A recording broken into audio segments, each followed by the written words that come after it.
Punk. Was it any good?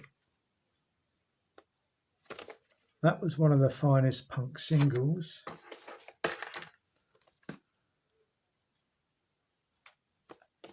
And that was another. Now, there's some fine punk bands. The Sex Pistols were a fine band until Sid Vicious joined, and then it became all a bit of a circus. The Clash were a fine punk band. The Damned were a fine punk band.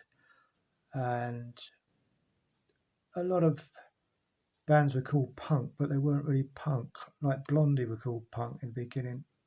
Brilliant pop band, one of the greatest pop bands of all time, but not really punk. I think even the Police were called punk by lazy journalists, because in 1977, any new band or any band that was becoming quite famous would be called punk.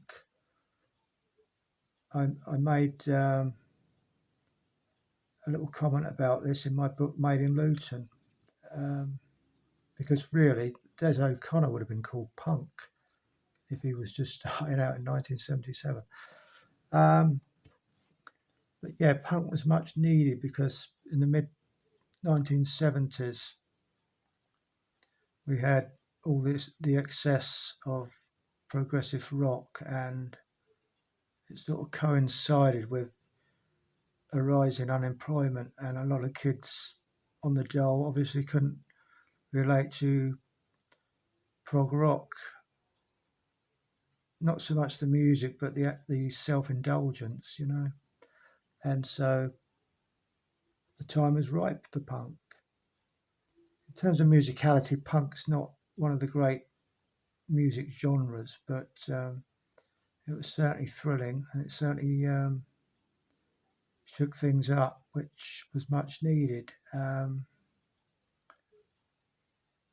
also, new wave came out of it, and then a lot of these sort of punk bands like Warsaw, who became Joy Division, were sort of crafting their music.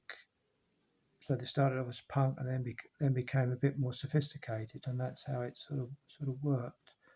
Like U2 were a bit sort of punky to begin with.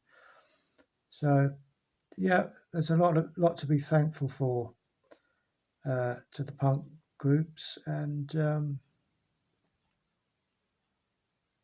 you know that some of them were melodic, like the Buzzcocks, for instance. I mean, it was a very exciting time, and enjoyed discovering or rediscovering some punk music. There's certainly a lot on YouTube, and there's still young groups going down the punk road, and more power to them.